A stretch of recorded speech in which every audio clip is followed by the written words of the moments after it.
Hare Krishna. Today we will read from Nectar of Devotion, chapter 39. This chapter is called Ways of Meeting Krishna. The Nectar of Devotion was written by His Divine Grace, A.C. Bhaktivedanta Swami Prabhupada, and it was published by the Bhaktivedanta Book Trust. When Krishna and his devotees meet, the meeting is technically called yoga, or linking up with the Lord. Such meetings between Krishna and his devotees can be divided into three classes, namely, perfection, satisfaction, and steadiness. When the devotee meets with Krishna in great eagerness, that state of meeting is called perfection. In the Krishna Karnamrita, Bilvamangala Thakur describes how Krishna meets his devotee, with peacock feather on his head, with Marakata jewels on his chest, and with his ever-enchanting smile, his restless eyes, and his very delicate body. In the 10th canto of Srimad Bhagavatam, 38th chapter, verse 34, Shukadeva Goswami tells King Parikshit, quote, "My dear king, as soon as Akrura, the chariot driver, saw Lord Krishna and his elder brother Balaram in Vrindavan, he immediately got down from the chariot and, being greatly afflicted by affection for the transcendental Lord, fell upon his lotus feet to offer respectful obeisances." End quote. These are some of the instances of perfectional meetings with Krishna. When a devotee meets Krishna after long separation, the meeting is one of satisfaction. In the first canto of Srimad Bhagavatam, 11th chapter, verse 10, it is stated that when Lord Krishna returned to his capital, Dwarka, the inhabitants said,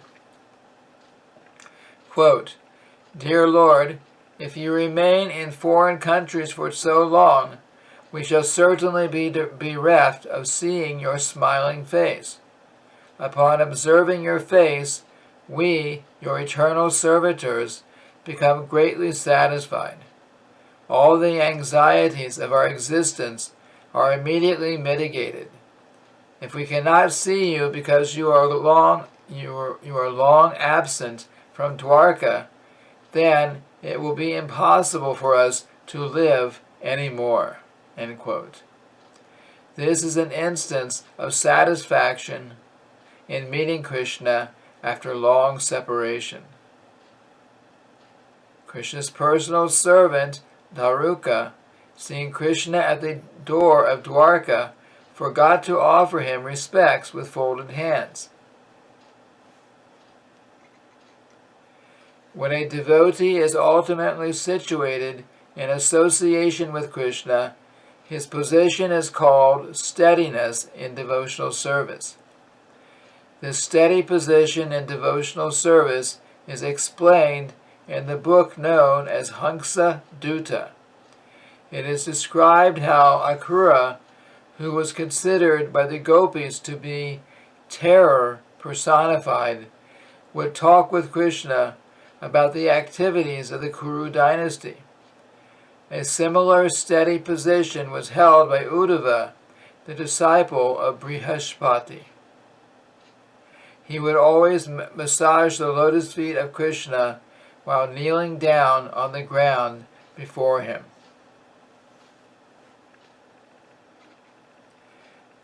When a devotee is engaged in the service of the Lord, he is said to have reached the attainment of yoga. The English equivalent of the word yoga is, quote, linking up, end quote.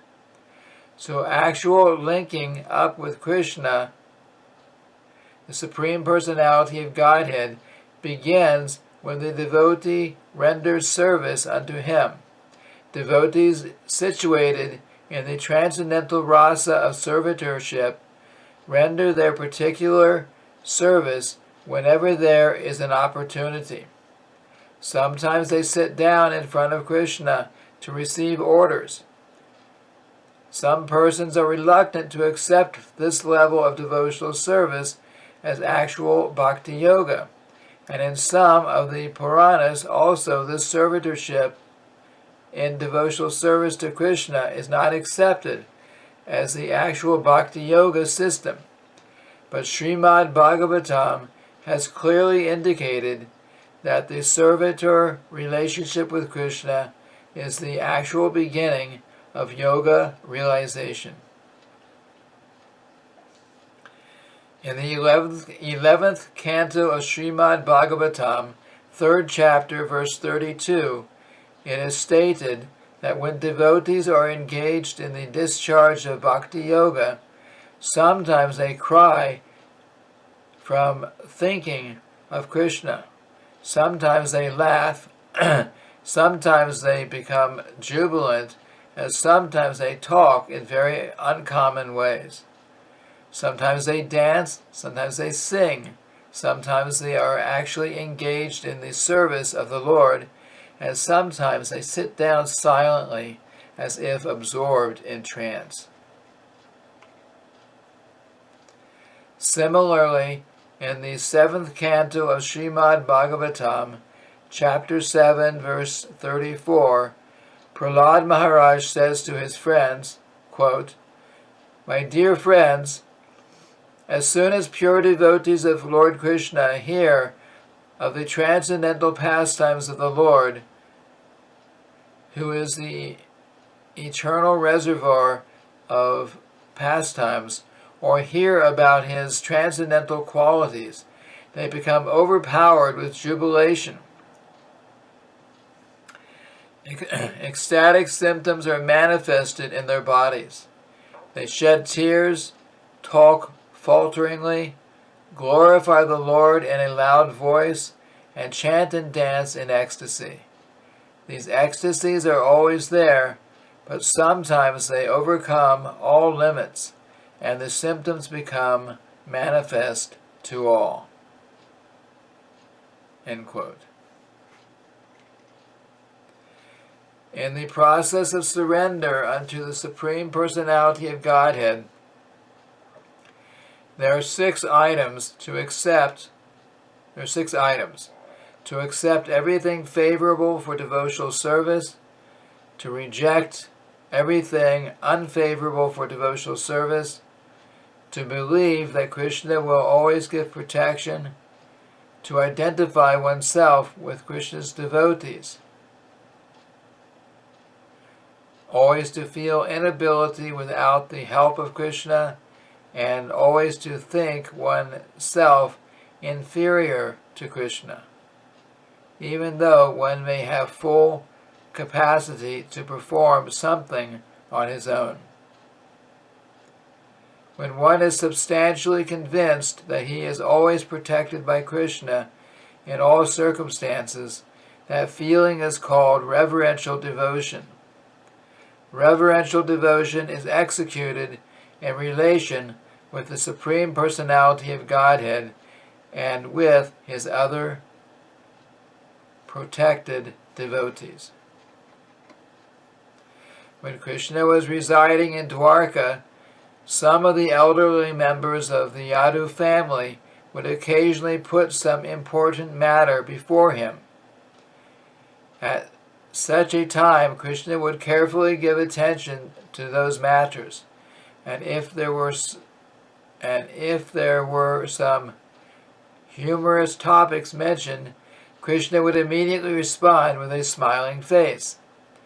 Sometimes when Krishna was executing his duties in the assembly known as Sudharma, he would ask the elderly members for good advice. By such activities, he is manifest as the Supreme Spiritual Master, the Supreme Executive Head, the supreme intelligence, and the supreme power, protector, and maintainer. So this ends the reading of the 39th chapter of the Nectar of Devotion, entitled Ways of Meeting Krishna. Thank you very much. Hare Krishna.